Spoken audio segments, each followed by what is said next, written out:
ಮಾಜಿ ಸಚಿವ ನಾಗೇಂದ್ರ ನೆನೆ ರಾತ್ರಿ ಇಡಿ ಅರೆಸ್ಟ್ ಮಾಡ್ತು. ಸೊ ಇವತ್ತು ಜಡ್ಜ್ ಎದುರು ಹಾಜರುಪಡಿಸಲಾಯಿತು. ಇವತ್ತು ಜಡ್ಜ್ ಕೂಡ 18ರವರೆಗೂ ಜುಲೈ 18ನೇ ತಾರೀಕುವರೆಗೂ ಈಗ ಇಡಿ ಕಸ್ಟಡಿಗೆ ನೀಡಿ ಜನಪ್ರತಿನಿಧಿಗಳ ವಿಶೇಷ ಕೋರ್ಟ್ ಆದೇಶವನ್ನ ನೀಡಿದೆ.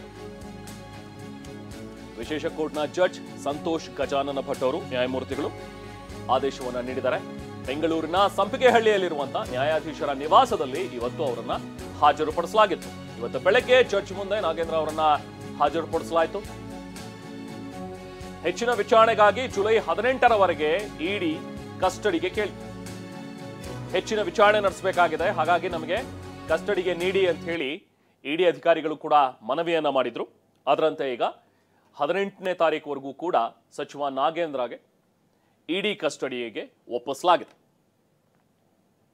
ನಿನ್ನೆ ಬೆಳಗ್ಗೆನೆ ಇಡಿ ಅಧಿಕಾರಿಗಳು ನಾಗೇಂದ್ರ ಅವರನ್ನ ವಶಕ್ಕೆ ಪಡೆದು ಇಲ್ಲಿ ಶಾಂತಿನಗರದಲ್ಲಿರುವಂತಹ ಅವರ ಕಚೇರಿಗೆ ಕರ್ಕೊಂಡು ಬಂದು ಬೆಳಿಗ್ಗೆಯಿಂದ ಸಂಜೆವರೆಗೂ ಕೂಡ ವಿಚಾರಣೆಯನ್ನು ನಡೆಸಿದ್ರು. ರಾತ್ರಿಗೆ ಅವರನ್ನ ಅರೆಸ್ಟ್ ಅಂತ ಹೇಳಿ ತೋರಿಸಿದ್ರು.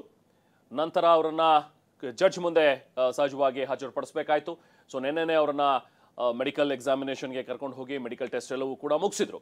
ಇವತ್ತು ಬೆಳಗ್ಗೆ ಜಡ್ಜ್ ನಿವಾಸಕ್ಕೆ ಕರ್ಕೊಂಡು ಬಂದು ಹಾಜರುಪಡಿಸಿದ್ರು. ಜುಲೈ 18ರವರೆಗೆ ಈಗ ಇಡಿ ಕಸ್ಟಡಿಗೆ ನೀಡಲಾಗಿದೆ. ಮತ್ತಷ್ಟು ಡೀಟೇಲ್ಸ್ ಅಲ್ಲಿ ಸ್ಥಳದಲ್ಲಿರುವ ನಮ್ಮ ಪ್ರತಿನಿಧಿ ರಾಚಪ್ಪ ನೀಡ್ತಾರೆ. ರಾಚಪ್ಪ, ಈಗಾಗಲೇ ಮಾಜಿ ಸಚಿವ ನಾಗೇಂದ್ರ ಅವರಿಗೆ ಜುಲೈ 18ರವರೆಗೆ ಕಸ್ಟಡಿಗೆ ನೀಡಲಾಗಿದೆ. ಸೊ ಇವತ್ತು ಜಡ್ಜ್ ಮುಂದೆ ಹಾಜರುಪಡಿಸಲಾಯಿತು. ಏನೆಲ್ಲ ಬೆಳವಣಿಗೆಗಳು ನಡೀತು?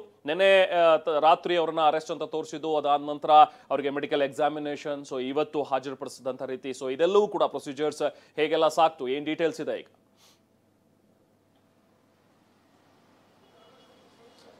ರಮನ್, ವಾಲ್ಮೀಕಿ ನಿಗಮದಲ್ಲಿ ನಡೆದಂತಹ ಬ್ರಹ್ಮಾಂಡ ಅವ್ಯವಹಾರ ಪ್ರಕರಣಕ್ಕೆ ಸಂಬಂಧಪಟ್ಟಂತೆ SIT ಒಂದು ಕಡೆಗೆ ತನಿಖೆ ನಡೆಸ್ತಾ ಇತ್ತು. ಕೇವಲ ಸಿಪ್ಪೆ ತಂದವ್ರನ್ನ ಕರ್ಕೊಂಡು ಬಂದು ಹಣ್ಣು ತಿಂದವ್ರನ್ನ ಬಿಟ್ಟು ತಮಾಷೆ ನೋಡ್ತಾ ಇತ್ತು. ಆದರೆ ಯಾವಾಗ ಕಳೆದ 3 ದಿನಗಳ ಹಿಂದೆ ಇಡಿ ಈ ಒಂದು ಪ್ರಕರಣಕ್ಕೆ ಎಂಟ್ರಿ ಕೊಟ್ಟು 18 ಕಡೆಗಳಲ್ಲಿ ದಾಳಿ ಮಾಡಿ ನಾಗೇಂದ್ರನನ್ನ ನೆನ್ನೆ ಬೆಳಿಗ್ಗೆ 8:30ಕ್ಕೆ ಸರಿಯಾಗಿ ಅವರ ನಿವಾಸದಲ್ಲಿ, ಅಂದ್ರೆ ನ್ಯೂ ಬೇಲ್ ರಸ್ತೆಯ ನಿವಾಸದಿಂದ ಅವರ ವಶಕ್ಕೆ ಪಡೆದುಕೊಂಡು ಕರ್ಕೊಂಡ್ಬಂದು ತಡರಾತ್ರಿವರೆಗೂ ಕೂಡ ವಿಚಾರಣೆನ ಮಾಡಿದ್ರು.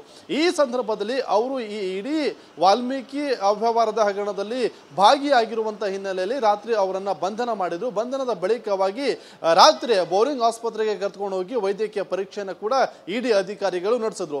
ವೈದ್ಯಕೀಯ ಪರೀಕ್ಷೆ ಆದ ತಕ್ಷಣ ಅವರನ್ನ ಜಡ್ಜ್ ನಿವಾಸಕ್ಕೆ ಕರ್ಕೊಂಡು ಹೋಗಲಾಗತ್ತೆ ಅಂತ ರಾತ್ರಿ ಅಂದ್ಕೊಳ್ಳಲಾಗಿತ್ತು. ಆದ್ರೆ ತಡರಾತ್ರಿ ಆಗಿರುವಂತಹ ಕಾರಣದಿಂದಾಗಿ ಅವರನ್ನ ಮತ್ತೆ ಶಾಂತಿನಗರದಲ್ಲಿರುವಂತಹ ಇಡಿ ಕಚೇರಿಗೆ ಕರೆತಂದು ಇವತ್ತು ಬೆಳಗ್ಗೆ 6 ಗಂಟೆ ಸುಮಾರಿಗೆ ಇಡಿ ಕಚೇರಿಯಿಂದ ಮತ್ತೆ ಸಂಪಿಗೆಹಳ್ಳಿಯಲ್ಲಿರುವಂತಹ ಜನಪ್ರತಿನಿಧಿಗಳ ವಿಶೇಷ ನ್ಯಾಯಾಲಯದ ನ್ಯಾಯಾಧೀಶರೇನಿದ್ದಾರೆ ಅವರ ನಿವಾಸಕ್ಕೆ ಕರ್ಕೊಂಡು ಹೋಗಿ ಹಾಜರುಪಡಿಸಲಾಯಿತು. ಅಲ್ಲಿ 14 ದಿನಗಳ ಕಾಲ ನಾಗೇಂದ್ರ ಅವರನ್ನ ಕಸ್ಟಡಿಗೆ ಕೇಳುವಂತ ಕೆಲಸವನ್ನ ಕೂಡ ಇಡಿ ಅಧಿಕಾರಿಗಳ ಪರ ವಕೀಲರು ಮಾಡಿದ್ರು. ಆದ್ರೆ ಕೇವಲ 6 ದಿನಗಳ ಕಾಲ ಸದ್ಯಕ್ಕೆ ಇಡಿ ಕಸ್ಟಡಿಗೆ ನಾಗೇಂದ್ರರನ್ನು ನೀಡಿ ಕೋರ್ಟ್ ನ್ಯಾಯಾಧೀಶರು ಆದೇಶವನ್ನ ಕೂಡ ಮಾಡಿರುವಂತದ್ದು. ಆ ಒಂದು ಹಿನ್ನೆಲೆಯಲ್ಲಿ ಏನು ಜುಲೈ 18ರವರೆಗೂ ಕೂಡ ಇಡಿ ಅಧಿಕಾರಿಗಳ ಒಂದು ಕಸ್ಟಡಿಯಲ್ಲಿ ನಾಗೇಂದ್ರ ಅವರು ಇರಲಿದ್ದಾರೆ. ಇಡಿ ಶಾಂತಿನಗರದಲ್ಲಿರುವಂತಹ ಇಡಿ ಕಚೇರಿಯಲ್ಲಿ ಅವರ ಮತ್ತಷ್ಟು ವಿಚಾರಣೆ ಕೂಡ ನಡೆಯಲಿದೆ. ಇದು ಮೊದಲ ಭೇಟಿ ಆಗಿರುವಂತದ್ದು. ಅಂದ್ರೆ ಸರ್ಕಾರಕ್ಕೂ ಕೂಡ ಒಂದು ರೀತಿಯಾಗಿ ಒಬ್ಬರ ಶಾಸಕರ ಜೊತೆಗೆ ಮಾಜಿ ಸಚಿವರ ಬಂಧನ ಮುಜುಗರ ತರಿಸಿರುವ ಒಂದು ಕಡೆ, ಆದ್ರೆ ದದ್ದಲ್ಗೂ ಕೂಡ ಸದ್ಯಕ್ಕೆ ಈಗ ಆತಂಕ ಶುರುವಾಗಿರುವಂತದ್ದು. ಅವರನ್ನು ಕೂಡ ವಶಕ್ಕೆ ಪಡೆಯೋದಕ್ಕೆ ಈಗಾಗಲೇ ಇಡಿ ಸಾಕಷ್ಟು ತಯಾರಿಯನ್ನು ಕೂಡ ಮಾಡ್ಕೊಂಡಿರುವಂತದ್ದು. ಅಂದ್ರೆ ನಿನ್ನೆಯೇ ದದ್ದಲನ್ನು ಕೂಡ ವಶಕ್ಕೆ ಪಡೆಯೋದಕ್ಕೆ ಅವರ ನಿವಾಸ ಆಗಿರಬಹುದು, ಅದರ ಜೊತೆಗೆ LH ಹಾಗೇನೆ ವಿಧಾನಸೌಧ, ಈ ರೀತಿಯಾಗಿ ಸಾಕಷ್ಟು ಕಡೆಗಳಲ್ಲೂ ಕೂಡ ಇಡಿ ಶೋಧವನ್ನ ಕೂಡ ನಡೆಸಿದ್ರು. ಆದ್ರೆ ಅವರು SITಗೆ ಹೋಗಿದಂತ ಕಾರಣದಿಂದಾಗಿ ಅವರನ್ನ ವಶಕ್ಕೆ ಪಡೆಯುವಂತ ಕೆಲಸ ಆಗಿರಲಿಲ್ಲ. ಹಾಗಾಗಿ ಇವತ್ತು ದದ್ದಲ್ರನ್ನ ವಶಕ್ಕೆ ಪಡೆದು ಇಡಿ ಕಚೇರಿಗೆ ಕರ್ಕೊಂಡು ಬರುವಂತ ಸಾಧ್ಯತೆ ಕೂಡ ಇರುವಂತದ್ದು. Rahman, okay, thank you Rajappa. ಇನ್ನು ಜಡ್ಜ್ ಮುಂದೆ ಹಾಜರಾಗಿದ್ದಂತಹ ನಾಗೇಂದ್ರ ಈಗಾಗಲೇ ಜುಲೈ 18ರವರೆಗೂ ಕೂಡ ಅವರಿಗೆ ಬಂಧನಕ್ಕೆ ಕೊಡಲಾಗಿದೆ ಇಡಿ ವಶಕ್ಕೆ. ಸೊ ಈ ಸಂದರ್ಭದಲ್ಲಿ ಈ ಪ್ರಕರಣಕ್ಕೂ ನನಗೂ ಯಾವುದೇ ಸಂಬಂಧ ಇಲ್ಲ ಅಂತ ಹೇಳಿ ನಾಗೇಂದ್ರ ಮಾತಾಡಿದಾರಂತೆ. ಪ್ರಕರಣಕ್ಕೂ ನನಗೂ ಯಾವುದೇ ರೀತಿ ಸಂಬಂಧ ಇಲ್ಲ ಅಂತ ಹೇಳಿ ಜಡ್ಜ್ ಮುಂದೆ ತಮ್ಮ ಒಂದು ಮಾತನ್ನ ಇಟ್ಟಿದ್ದಾರೆ. ನನ್ನನ್ನು ಸುಮ್ಮನೆ ಈ ಪ್ರಕರಣದಲ್ಲಿ ಸಿಕ್ಕಾಕ್ಸ್ತಾ ಇದ್ದಾರೆ, ನನಗೂ ಈ ಪ್ರಕರಣಕ್ಕೂ ಯಾವುದೇ ರೀತಿ ಸಂಬಂಧ ಇಲ್ಲ ಅಂತ ಹೇಳಿ ನ್ಯಾಯಾಧೀಶರ ಮುಂದೆ ಡಿ ನಾಗೇಂದ್ರ ಹೇಳಿಕೆಯನ್ನ ಕೊಟ್ಟಿದ್ದಾರೆ. ಇದು ಬೋರ್ಡ್ ಮೀಟಿಂಗ್ ಮೂಲಕ ಆಗಿರುವಂತಹ ಹಣ ವರ್ಗಾವಣೆ, ನನಗೂ ಇದಕ್ಕೂ ಯಾವುದೇ ರೀತಿ ಸಂಬಂಧ ಇಲ್ಲ, ನನ್ನ ಗಮನಕ್ಕೆ ಯಾವುದೂ ಇಲ್ವೇ ಇಲ್ಲ. ಇದು ನಾನು ಇಲಾಖೆ ಸಚಿವನಾಗಿದ್ದೆ ಅಷ್ಟೇ ಹೊರತು ನಾನು ಇದನ್ನ ಹೇಳಿ ಮಾಡಿಸಿರೋದಾಗ್ಲಿ ಅಥವಾ ನನ್ನ ಗಮನಕ್ಕೆ ಇದು ಬಂದಿರೋದಾಗ್ಲಿ ಗೊತ್ತೇ ಇಲ್ಲ. ನನಗೆ ಈ ಅಕ್ರಮ ಹಣ ವರ್ಗಾವಣೆ ಬಗ್ಗೆ ನನಗೇನು ಗೊತ್ತಿಲ್ಲ. ನನಗೆ ಆರೋಗ್ಯ ಸಮಸ್ಯೆ ಬೇರೆ ಇದೆ, ದಯವಿಟ್ಟು ಇದನ್ನ ಪರಿಗಣಿಸಿ ಅಂತ ಹೇಳಿ ನಾಗೇಂದ್ರ ಅವರು ಕೂಡ ಮನವಿ ಮಾಡಿದ್ರಂತೆ. ನನಗೆ ಚಿಕಿತ್ಸೆ ಅವಶ್ಯಕತೆ ಇದೆ ಅಂತಲೂ ಕೂಡ ನಾಗೇಂದ್ರ ಈ ಒಂದು ಸಂದರ್ಭದಲ್ಲಿ ಜಡ್ಜ್ ಮುಂದೆ ಕೇಳ್ಕೊಂಡಿದ್ದಾರೆ. ಸೊ ಇವತ್ತು ಬೆಳಿಗ್ಗೆನೆ ಜಡ್ಜ್ ನಿವಾಸಕ್ಕೆ ಕರ್ಕೊಂಡು ಹೋಗ್ಲಾಯ್ತು. ನಾಗೇಂದ್ರ ಅವರನ್ನ ಹಾಜರುಪಡಿಸಿದ್ರು. ನಾಗೇಂದ್ರ ಈ ಸಂದರ್ಭದಲ್ಲಿ ಅಲ್ಲಿ ತಮ್ಮ ಒಂದು ಮಾತುಗಳನ್ನು ಕೂಡ ಹೇಳಿದ್ದಾರೆ ಜಡ್ಜ್ ಮುಂದೆ.